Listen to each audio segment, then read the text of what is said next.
हरे भरे पहाड़ों के बीच बसा था एक सुंदर सा गांव सोनपुर, जहां रहती थी लीलावती अपनी बहू बेला के साथ। लीलावती का बेटा गोपाल शहर में काम करने गया था। लीलावती अपनी बहू बेला से बहुत स्नेह करती थी, अपनी बेटी जैसी समझती थी। पर बेला बेला थी बड़ी आलसी, उसे काम करना बिल्कुल पसंद नहीं था। ऊपर से वो स्वार्थी भी थी। अरे बहू तो इस घर में आए हुए 1 साल हो गया है। 6 महीने तक तो मैंने बहू को एक भी काम घर का नहीं कराया, कुछ भी नहीं बोली। पर देखो, बहू है कि घर की जिम्मेदारी समझ ही नहीं रही है। अगर बहू घर की जिम्मेदारी नहीं उठाएगी तो कैसे चलेगा ये घर। मेरा बेटा शहर में इतना मेहनत कर रहा है, किसके लिए? कितना ही खा लेती हूँ मैं इस घर में। बहू को समझना चाहिए, सब कुछ तो उसका है। अगर वो ध्यान नहीं देगी, घर को अगर ठीक से नहीं रखेगी, ठीक से नहीं चलाएगी तो घर का क्या होगा। एक काम नहीं करती है, देखो तो तिनका भी उठाती नहीं है। क्या ही करूँ मैं। 1-2 बार मैंने धीरे से उससे बोला, पर कान में उसकी जूं भी नहीं लगती। क्या करूँ क्या करूँ। अब माँ जी, बहुत भूख लग रही है, आज खाने में आपने क्या बनाया है? ये लो, मुझे पूछ रही है, क्या ही बोलूँ मैं इसे। सब इसका काम है, पर मुझे पूछ रही है कि माँ जी खाने में क्या बना है। मैं भी कितनी मूर्ख हूँ, क्या ज़रूरत थी मुझे खाना बनाने की। अगर मैं नहीं बनाती तो ये बाध्य होकर बना लेती, पर ऐसा भी तो करके मैंने देखा था। मैंने खाना नहीं बनाया 2-4 दिन, तो इसने क्या किया, कल्लू हलवाई के यहाँ से खाना ले आकर खा गई और मुझे पूछा भी नहीं। क्या ही करूँ मैं इस लड़की का, क्या ही करूँ। तब से मैं ही खाना बनाती हूँ बाध्य होकर। बहू, आज तो दाल बनाई है, दाल और चावल। क्या माँ जी, दाल और चावल? दाल और चावल खाना पड़ेगा माँ जी, मुझे आदत नहीं है सिर्फ दाल और चावल खाने की। क्या माँ जी, इतने पैसे तो भेजते हैं मेरे पति इतना मेहनत करके, और आप यहाँ पर दाल चावल मुझे बना कर खिला रही हो। मुझे नहीं खाना दाल चावल। हाँ, आप मुझे कुछ पैसे दे दें, मैं कल्लू हलवाई के यहाँ से कुछ ले आकर खाऊंगी। अरे बेटी, मेरा बेटा जो पैसा भेजता है सब कुछ तो मैं तुझे ही दे देती हूँ। मेरे पास कुछ 500 रुपये हैं घर खर्च के लिए, बाकी सारे पैसे 5,000 रुपये मैं तुम्हें दे देती हूँ। तुमने खर्च कर दिए क्या जो मुझे अभी मांग रही हो? माँ जी, 5,000 रुपये ही तो देती हैं आप मुझे हर महीने। 5,000 रुपये में क्या होता है? अरे बेटी, तुम्हारा पति 5,500 रुपये भेजता है हर महीने। 5,000 रुपये मैं तुम्हें दे देती हूँ घर खर्च चलाने के लिए, और 500 रुपये अपने लिए रखती हूँ। पर तुम सारे पैसे यूं ही बर्बाद कर देती हो। कभी साड़ी, कभी लाली लिपस्टिक, कभी कल्लू हलवाई के यहाँ से कुछ ले आकर, कभी क्या, रोज ही तुम उसकी दुकान से कुछ ना कुछ ले आकर खाती रहती हो। ऐसे कैसे होगा बेटी, तुम ही बोलो। अब तुम मुझे पैसे मांग रही हो। माँ जी, तो आपने 500 रुपये रखे थे, 500 रुपये कम नहीं होते हैं। भला आपका क्या खर्च होता है? दीजिए माँ जी, मुझे 50 रुपये दे दीजिए, मैं कल्लू हलवाई के यहाँ से समोसे और कचौरी खरीद कर खा लूँगी। अरे बेटी, मेरे पास तो पैसे नहीं है। 500 रुपये से बहुत सारे पैसे खर्च हो गए, बस 100 रुपये बचे हैं, वो तो मैंने रखा है, आगे ज़रूरत होगी ना। नहीं नहीं माँ जी, मैं नहीं सुनूंगी। मैं क्या भूखी रहूं? दाल चावल तो मैं नहीं खा सकती, आपको पैसे मुझे देने पड़ेंगे। हाँ, दे दीजिए मुझे। छी, क्या घर है, मुझे पैसे मांगने पड़ रहा है बहू होकर। बड़ी शर्म आती है मुझे, बड़ी शर्म आती है। क्या समझकर आपने दाल और चावल बना दिया मेरे लिए? मुझे आदत नहीं है। हाँ, शाम को कुछ अच्छा सा सब्जी बना दीजिएगा, मैं पराठे के साथ खाऊंगी। ठीक है, अब दे दीजिए मुझे 50 रुपये। बेचारी लीलावती बहुत परेशान हो जाती है। उसकी स्वार्थी बहू उसका दुख ही नहीं समझती है। हाय मोरी मैया, कमर में दर्द, घुटनों में दर्द। इस उम्र में भी मैं काम कर रही हूँ, बहू तो काम का नाम ही नहीं लेती है। कितना काम करूँ मैं, कितना काम करूँ, बोल बोल कर थक गई हूँ। हे भगवान, नहीं, अब मैं बहू को बोलूँगी कि वो शहर चली जाए। शायद उसे यहाँ गांव में रहना पसंद नहीं है। अपने पति के साथ शहर में रहेगी तो शायद सब कुछ धीरे धीरे सीख जाएगी। घर को कैसे संभालते हैं, क्या करते हैं। हाँ, मैं उससे आज बात कर लूँगी।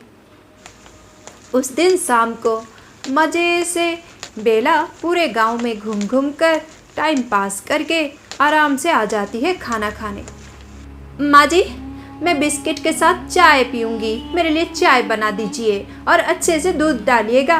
कल आपने मेरे लिए पतला चाय बनाया था, मुझे पतला चाय पीने की आदत नहीं है। अरे बहू ठीक है, बना दूँगी बना दूँगी। ओ मोरी मैया, कमर का दर्द। अच्छा बिटिया, मुझे तुझसे कुछ बात करनी थी। हाँ हाँ बोलिए। अरे बिटिया, मुझे लगता है तुझे शायद गांव में रहना अच्छा नहीं लगता है। एक काम कर बिटिया, इस बार जो आएगा गोपाल तो तू उसके साथ शहर चली जा, वहाँ पर तू आराम से रहेगी। मैं तो कब से तुझे बोल रही हूँ, बस तू ही मेरी नहीं सुनती है। अरे ओ मोरी मैया, शहर जाऊँ और इनके साथ रहूँ? मुझे तो गौरी बोल रही थी कि वो शहर में रहती है तो कितनी परेशानी होती है। पानी भरना पड़ता है और घर का काम करना पड़ता है, और ये लोग तो किसी कंपनी में काम करते हैं। सुबह सुबह इन सबको जाना पड़ता है, सुबह उठकर नाश्ता बनाना पड़ेगा, घर की साफ़ सफाई। और मेरे पति तो बहुत ही गुस्से वाले हैं, उन्हें साफ़ सफाई बहुत पसंद है, समय पर खाना चाहिए उन्हें, और अच्छा खाना भी। मुझसे तो ये सब नहीं हो सकता, मैं नहीं जाऊँगी शहर। ये बुढ़िया बहुत चालाक हो गई है, मुझे यहाँ से भगाना चाहती है। नहीं नहीं माँ जी, मैं यहाँ रहूँगी ना, आप अकेली कैसे रहेंगी भला? नहीं नहीं, मैं तो शहर नहीं जाऊँगी, मैं यहीं पर ही ठीक हूँ। हाँ, कुछ साल बाद जाऊँगी, अभी नहीं जाऊँगी माँ जी। अच्छा जाइए ना, मेरे लिए चाय बना कर लाइए। बेला तो बहुत ही ज़्यादा चालाक थी, वो शहर जाने के लिए भी मना कर दिया। उसे तो बस गाँव में आराम से रहना था, अपनी सासू माँ को नौकरानी बनाकर, और खुद महारानी जैसे हर सेवा को आराम से उपभोग करना था। ऐसे ही समय बीतने लगा, पर बेला बिल्कुल नहीं बदली। दिन ब दिन बेचारी लीलावती बहुत परेशान रहने लगी। उसे बहुत कष्ट होता था, इस उम्र में घर का इतना काम वो भला कैसे करती। अरे 2 दिन से बारिश रुकने का नाम ही नहीं ले रही है, ऊपर से ये कमर में दर्द, घुटनों में दर्द, बहुत परेशान हो गई हूँ मैं। हाँ देखो तो इस बहू को, सुबह से गई है गांव घूमने, घूम घूम कर दोपहर को आएगी और आराम से यहाँ आसन बिठाकर बैठ जाएगी। फिर मैं नौकरानी के जैसे खाना परोसूंगी उसके सामने, फिर 10 बातें सुनाएगी। ये ऐसे बना है, सब्जी में नमक नहीं है, दाल में ठीक से तड़का नहीं लगा है, चावल ठीक से नहीं बने, पानी का गिलास क्यों नहीं रखे हो, कितना कुछ। फिर जाकर खाना ठूस लेगी और थोड़ी देर आराम करके लाली लिपस्टिक लगा के फिर गांव में गप्पे लड़ाने चली जाएगी। यही चलता आ रहा है। बेटे से बोलूँगी सोचती हूँ, पर नहीं, वो तो बहुत ही गुस्से वाला है, पता नहीं क्या गुस्से में करेगा। नहीं नहीं, घर में कलेश नहीं चाहती मैं। अरे बाबा रे, बहुत प्यास लग रही है, चलो 1 गिलास पानी पी लेती हूँ। हाय कमर का दर्द, घुटनों का दर्द। बेचारी लीलावती, उसके कमर में और घुटनों में बहुत दर्द था, उसे बहुत प्यास लग रही थी। जब वो पानी पीने गई तो उसने देखा पानी का मटका खाली था, घर में पीने के लिए पानी भी नहीं था। ओ मोरी मैया, पानी तो ख़त्म हो गया है, अब मैं क्या करूं? बारिश हो रही है। हे भगवान, मैं तो आज 2 मटके पानी लाई थी, लगता है बहू ने नहा लिए वो पानी लेकर। 1 मटका पानी भी नहीं ला सकती, क्या ही करूं मैं। गांव भर के लोग तालाब में, कुएं में जाकर पानी लेकर आते हैं, नहाते हैं, पर यह बहू है कि 1 मटका पानी भी नहीं लाती है। इसके नहाने के लिए भी मैं ही जाकर पानी लेकर आती हूँ। कैसी बहू आ गई है रे बाबा, इतनी स्वार्थी, इतनी आलसी। अब बारिश हो रही है, प्यास लग रही है, एक काम करती हूँ, पानी लेकर आ जाती हूँ कुएं से।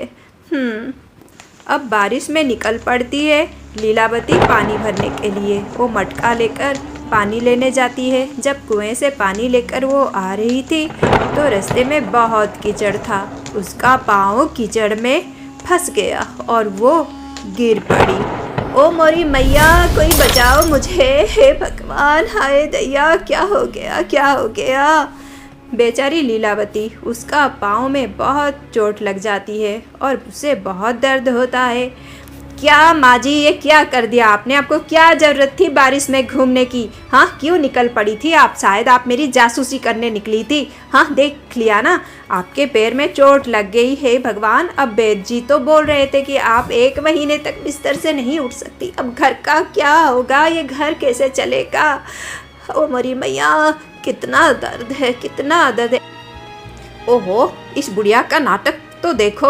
एक तो जानबूझकर बारिश में पानी लेने चली गई और गिर गई। अब इसके पैर में चोट भी लग गई और वैद्य जी बोल रहे थे कि ये 1 महीने तक चल फिर नहीं सकेगी। और देखो कैसे चिल्ला रही है। परेशान हो गई हूँ, नौटंकी बुढ़िया कहीं की। अब मैं क्या करूँगी? घर का सारा काम मुझे करना पड़ेगा। हे भगवान, नहीं नहीं, ये सब मैं नहीं कर सकती। कहाँ फंस गई मैं? क्या करूँ, क्या करूँ? हे भगवान, मैं क्या करूँ? अब बहुत परेशान हो जाती है बेला। उसे तो बिल्कुल आदत नहीं थी घर का काम करने की। अब उसकी सासू माँ तो चल फिर नहीं सकती। 1 महीने तक वो ऐसे ही रहेंगी। अब बेला बहुत परेशान हो जाती है। स्वार्थी बेला को अपनी सासू माँ पर थोड़ी सी भी दया नहीं आती है। अरे बाबा रे, ये रसोई घर में कौन सा चीज़ कहाँ रखा है? मैंने तो देखा भी नहीं, मुझे पता भी नहीं। परेशान हो गई हूँ। मैं खाना वाना नहीं बना सकती। कुछ ना कुछ तो करना पड़ेगा। पर नहीं, अगर नहीं करूँगी तो गांव वाले क्या बोलेंगे? हे भगवान, ये गांव वाले भी ना पीछे ही पड़ जाते हैं। सुबह से 10 लोग आ चुके हैं। चाय बनाते बनाते तो कमर में मेरी मोच आ गई है। क्या ही करूँ मैं, क्या ही करूँ? ये बुढ़िया को अभी ही गिरना था क्या? हे भगवान, लो फिर से कोई आ गया है। शायद फिर से चाय बनाना पड़ेगा। हे प्रभु, सुबह से 25 बार चाय बना चुकी हूँ और क्या क्या करना है मुझे। बहुत परेशान हो गई थी बेला। अब घर का सारा काम उस पर आ गया था। वो बहुत ही चिड़चिड़ी सी हो गई थी। अपनी सासू माँ को बहुत ही गुस्से में बात करती और बहुत ही बुरे स्वभाव के साथ वो घर का काम करती। इस तरह 1 हफ्ता बीत गया। भगवान, ये कैसी बहू दे दिया है तुमने मुझे। कितना डांटती है मुझे, कितना कुछ बोलती है मुझे। एक तो मैं चल फिर नहीं सकती, ऊपर से इतना बातें मुझे सुनाती है। नहीं, ये मेरी कोई सेवा नहीं करेगी। कितना कुछ किया मैंने इसके लिए, पर देखो कैसे मुझसे बात कर रही है। थोड़ा सा काम क्या कर देती है घर का, इतना कुछ सुना देती है। 1 साल से मैंने इसे बेटी के जैसे रखा है, वो इसे दिखाई नहीं देता है। क्या ही करूँ मैं, क्या ही करूँ? अच्छा हुआ मैंने कमला से बात कर ली। कल मेरी सहेली कमला अपनी छोटी बेटी को मेरे यहाँ भेज रही है। वो मेरी देखभाल करेगी। कमला मेरी बहुत ही पक्की सहेली है। सच में कमला, भगवान तुम्हें बहुत आशीर्वाद करे और तुम्हारी बेटी को भी। अब बेला अपनी सासू माँ की बिल्कुल भी सेवा नहीं करती है और उनसे बहुत ही बुरे स्वभाव से बात करती है। चिढ़ती रहती है, बहुत ही डांट लगाती है। दुखी होकर लीलावती अपनी सहेली से बात करती है और उसकी सहेली कमला उसकी छोटी बेटी को उसके पास भेज देती है।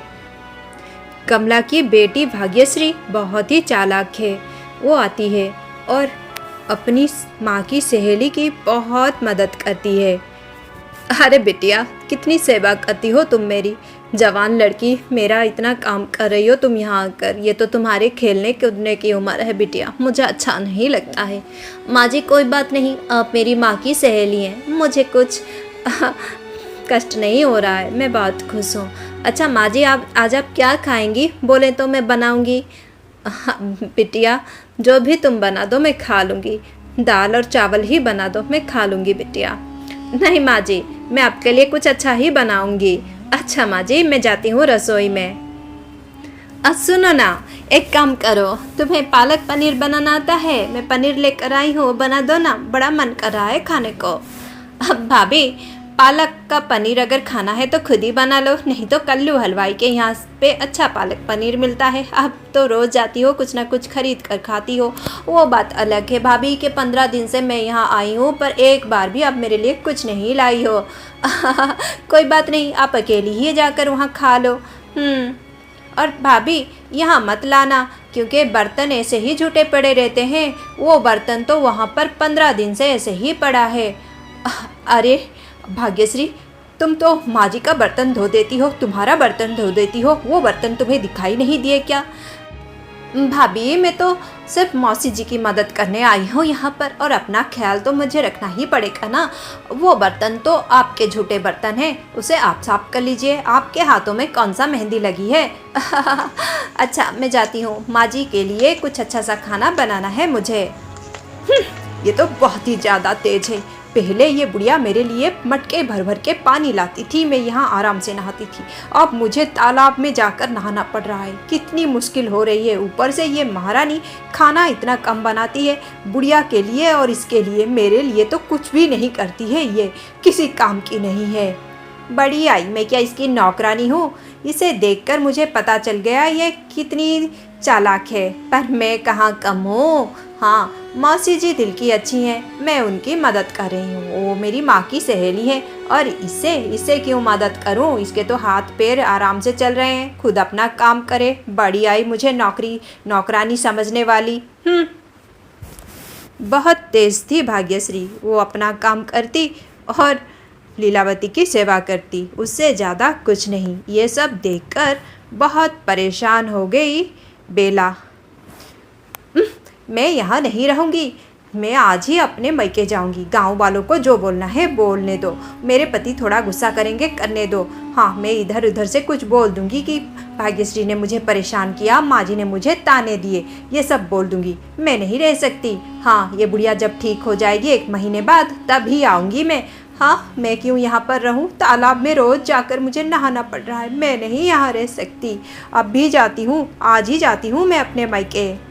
और इस तरह गुस्से में बेला अपने मैके चली जाती है। माँ जी, आप क्यों मन दुखी करके बैठी हैं? आप बोले तो आपके लिए गर्मा गर्म चाय बना दूँ? अरे बिटिया नहीं, देखो ना। बेला गुस्से में अपने मैके चली गई। माँ जी, आप ही की गलती है। आप थोड़ा डांट झपट कर उन्हें नियंत्रण करें, नहीं तो आपके सर पर बैठ जाएंगी माँ जी। हाँ, इंसान को थोड़ा तो आवाज़ उठाना चाहिए ना। अच्छा माँ जी, आप क्या आंगन में इतना सारा पेड़ पौधे उग गए हैं बेकार वाले, मैं जाकर उन्हें साफ़ सफाई कर दूँ और आंगन में अच्छे पेड़ लगा दूँ? माँ जी, मुझे पेड़ लगाना, बगीचा बनाना बहुत पसंद है। अरे बिटिया, तुम तो बहुत काम करती हो, थकती हो कि नहीं बिटिया?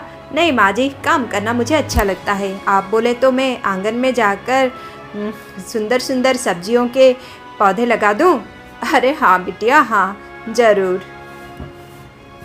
अब भाग्यश्री जाती है आंगन में, और वो साफ़ सफाई करके सब्जी लगाने के लिए जब ज़मीन प्रस्तुत कर रही थी, अरे ये क्या, यहाँ पर कुछ है क्या?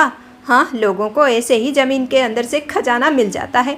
मुझे कहीं कुछ खजाना तो नहीं मिल गया? अगर खजाना मिल जाएगा तो चुपचाप से पकड़कर चली जाऊंगी मैं। हाँ, इतनी भी मूर्ख नहीं हूँ। अरे सच में, मैं तो ऐसे ही मजाक में बोल रही हूँ, पर सच में तो खजाना नहीं है। क्या है इसके अंदर? और जब वो अच्छे से देखती है तो सच में उससे मिट्टी के अंदर से खजाना मिल जाता है। एक बक्से में बहुत सारा सोने का गहना है। अरे वाह, सच में मुझे खजाना मिल गया। हाँ हाँ, मेरी माँ तो बोल रही थी मुझे कि इनके खानदान में राजा के यहाँ काम करते थे, रसोई का काम, और राजा ने इन्हें बहुत सारे सोने के गहने दिए थे। इनके यहाँ तो कहीं पर खजाना छुपा है, ये शायद वही खजाना है। इतना ऊपर था, ज़मीन के बिल्कुल ऊपर ही था ये। हे भगवान, मुझे मिल गया। इसकी मूर्ख बहू अगर यहाँ पर बगीचे का काम करती तो उससे मिलता, पर मूर्ख है, उसे कहाँ मिलेगा? ये तो उसका कर्म का फल है। पर मुझे इनाम मिला है। नाना, मैं किसी से नहीं बोलूँगी, ये मेरा है। फिर क्या, भाग्यश्री वो खजाना चुपके से अपने साथ ले जाती है। ऐसे दिन बीत जाते हैं। अब लीलावती ठीक हो गई है, भाग्यश्री को खजाना मिल गया है, उसकी तो ज़िंदगी ही बदल गई है। पर मूर्ख बेला जैसी थी वैसी ही है। अब उसका पति भी उसे ज़्यादा पसंद नहीं करता है, ना ही उसकी सासू माँ। उसकी सासू माँ भी पहले जैसी नहीं है, बहुत बदल गई है। उससे पहले जैसा स्नेह नहीं करती। अब उसके ज़िंदगी में बहुत अशांति है, और अब उसे बाध्य होकर अपना काम खुद ही करना पड़ रहा है। आलसी और स्वार्थी लोगों के साथ कर्म ऐसा ही करता है।